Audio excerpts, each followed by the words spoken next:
Olá, tudo bem? Nós estamos de volta aqui no Estudar em Casa, com o nosso curso Cristais na Umbanda. Eu sou Gero Maita. É um prazer estar com vocês aqui nessa sala de aula virtual, né? E hoje o tema que nós iremos abordar é um tema muito interessante, né?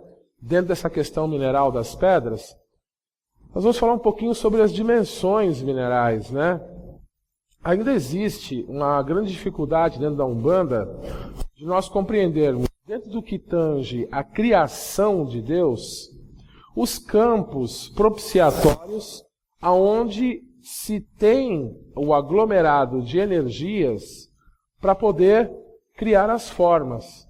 Então, quando você pega aí uma pedra como essa hematita aqui, por exemplo, na minha mão, a gente fica imaginando assim, tudo bem, nós falamos a procedência do grupo dessas pedras na primeira aula com vocês, falamos da formação delas, falamos de como que se formam dentro da Terra, mas energeticamente, como é que nós podemos ter uma ideia da formação que ocorre dentro do campo de força para gerar uma hematita, por exemplo, não é? Quando nós falamos da consciência divina, de Deus, o Criador, né, o Onipotente, o Todo-Poderoso, nós não temos ainda consciência do que realmente é Deus.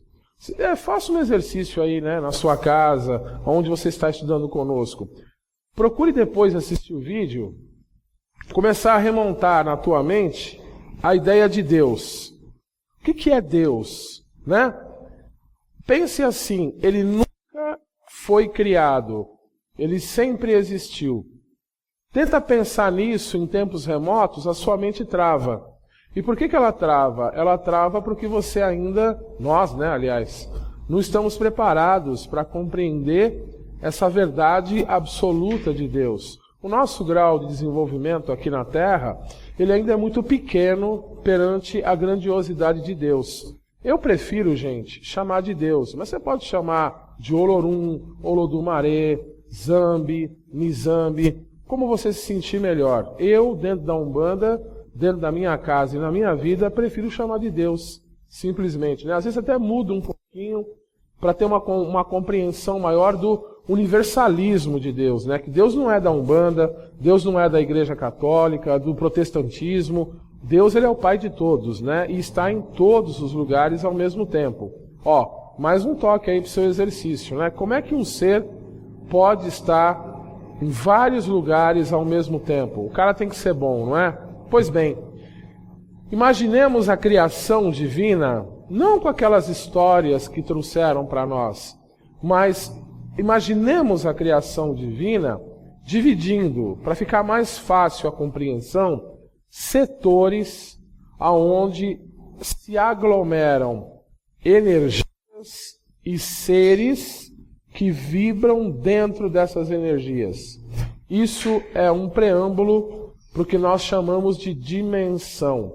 Ou seja, são planos existentes no nosso universo e que estão distintos do plano que nós vivemos, mas estão em sintonia conosco. Dá para entender? Ele está fora do plano, do contexto da Terra, mas está em sintonia com ela. Por quê? Porque como a Terra e qualquer outro planeta no universo, ele vai contribuir para a formação de tudo ali o que existe. Então, quando nós falamos de uma dimensão cristalina, nós falamos de uma dimensão onde a essência da sua formação, ela é pura. Então nós encontramos, por exemplo, nesta dimensão cristalina, tudo o que é gerador dentro do reino mineral que nela existe, das pedras brancas, por exemplo, e dos cristais, que tem na sua composição a água. Então quando nós falamos dessas dimensões, elas são divididas, né, em dimensões aquáticas, dimensões vegetais, dimensões telúricas, dimensões aéreas, em dimensões ígneas, e cada uma delas, dentro do que compõe os 4 elementos formadores do planeta, elas criam a energia necessária para a formação da manipulação de energia para criar-se alguma coisa. Quando nós falamos de criar alguma coisa, nós falamos dos manifestadores de Deus que estão dentro dessas dimensões, que atuam dentro dessas dimensões. São espíritos de um gabarito mais superior e que são citados na Bíblia como os espíritos da criação, ou as 7 estrelas que estão na mão do Cristo, que é citado ali no Apocalipse de João. Então, quando pegamos aí já o caminho, né, dessa essência, dentro desses espíritos da criação, nós encontramos sábios, técnicos, manipuladores, das mesmas para criar o plano das formas. Então, o que é que nós podemos compreender com isso? Cada ponto na Terra, gente, né? Se você pega uma planta, ela tem na sua formação não somente o elemento vegetal. Ela vai ter oxigênio, ela vai ter ferro, ela vai ter água, ela vai ter todos os componentes que quando nós desmembramos a química de uma planta, por exemplo, se mostram e que são salutares para o nosso organismo. Um exemplo rápido aqui fora de pedra. A banana, por exemplo, né? Ela tem água, mas ela é rica em potássio, que é bom para o coração, que é bom para os músculos, para as juntas.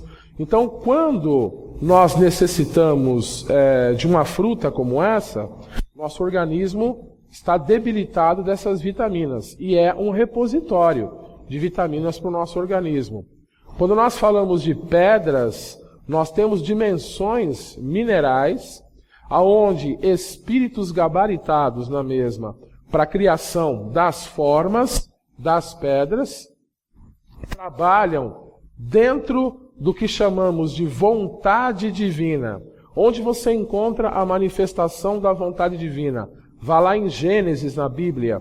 Tudo aquilo é a vontade de Deus. Ele queria que separasse as águas, que se fizesse céu e terra, noite e dia, os astros luminosos. Ali está mostrando o poder que ele cede a estes espíritos, que são os espíritos da criação, para que eles deem forma na vontade de Deus, para que eles deem forma naquilo que Deus deseja que aconteça. Deus não cria sozinho, Deus dá oportunidade para todos evoluírem. Então é onde nós encontramos a formação desses reinos. Só que criar somente não é uma coisa satisfatória. Tudo que é criação divina tem um fundamento específico para existir. Então nós vamos encontrar os tipos diferentes de água, de alimento, de terra, de vegetação e de minerais, que vão estar atuando dentro de uma faixa vibratória, porque, olha, você pegou... Isso aqui é uma ametista argentina, né? Ela tem calcário e tem as formações da própria ametista. Quando você pega uma pedra como essa, ela tem um motivo para existir. Então, aqui está agregado a energia divina, que, ligada ao nosso corpo energético, transmitirá para o nosso organismo também a força e a vitamina, né? O fluido vital que nós necessitamos para equilibrar o mesmo. Não se usa uma pedra somente por usar. Ela tem um fundamento, como eu disse, nada na criação é criado sem um motivo. Então, quando nós falamos de uma pedra como essa, nós estaremos aí encontrando nela o fundamento para você poder se reabilitar de algum problema que esteja enfrentando, como todas essas que estão aqui. Isso se dá o quê? Por exemplo, a gente fala do jaspe. O jaspe trabalha muito com o sangue. Aí você pega, por exemplo, a fucsita, que está aqui. Fucsita trabalha muito com tumores, por exemplo. Qual é a mecânica que se usa?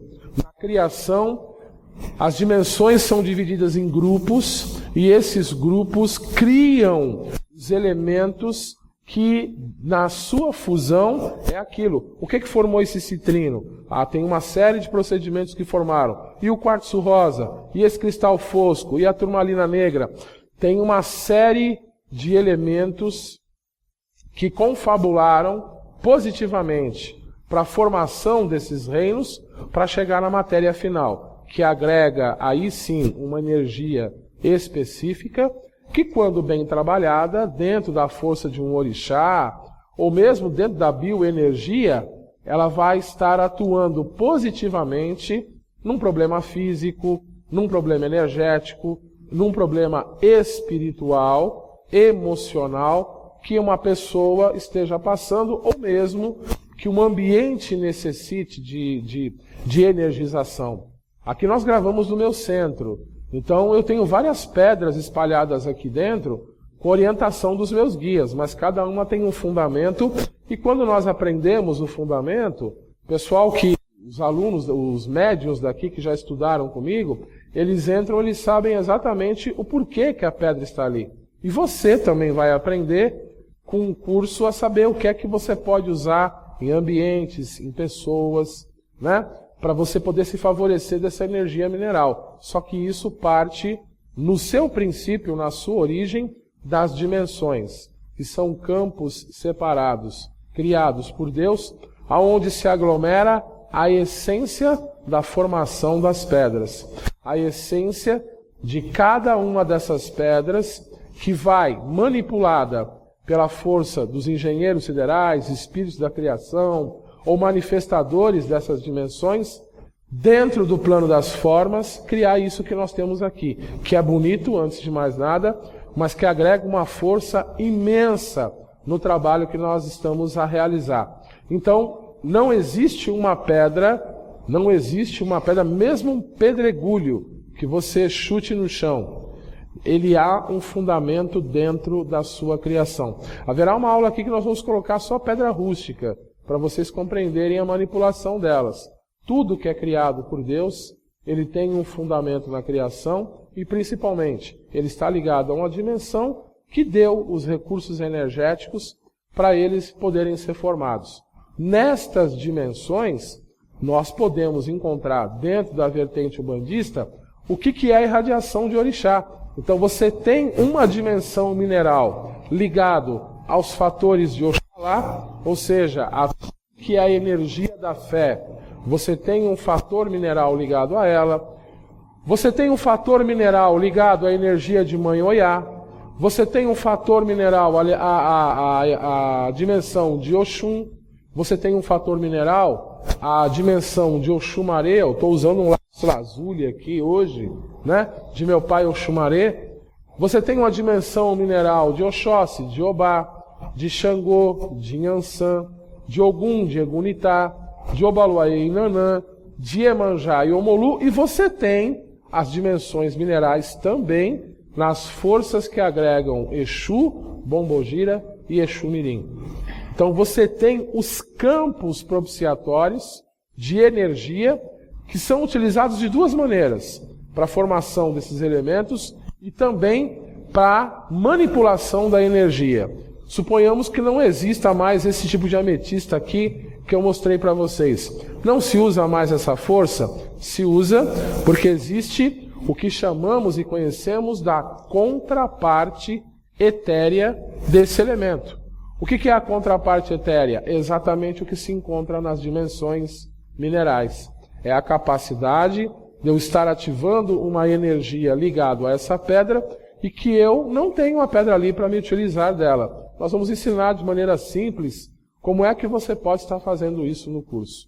Então, gente, dentro do plano da criação, existem os grupos que poderiam, de maneira bem simples para vocês entenderem, serem relacionados como dimensões, e em cada dimensão, uma essência e uma responsabilidade dentro do plano da criação ou do plano das formas. Então, há uma essência da dimensão mineral que trabalha com a força do quartzo rosa, regido por Oxum. Há uma essência no campo mineral que trabalha com a força do cristal e das pedras brancas, regidas por Oxalá, e por aí afora vai, para nós podermos ter uma assimilação melhor. Nós vamos ficando nessa aula por aqui. Eu agradeço a todos vocês. Até o nosso próximo encontro.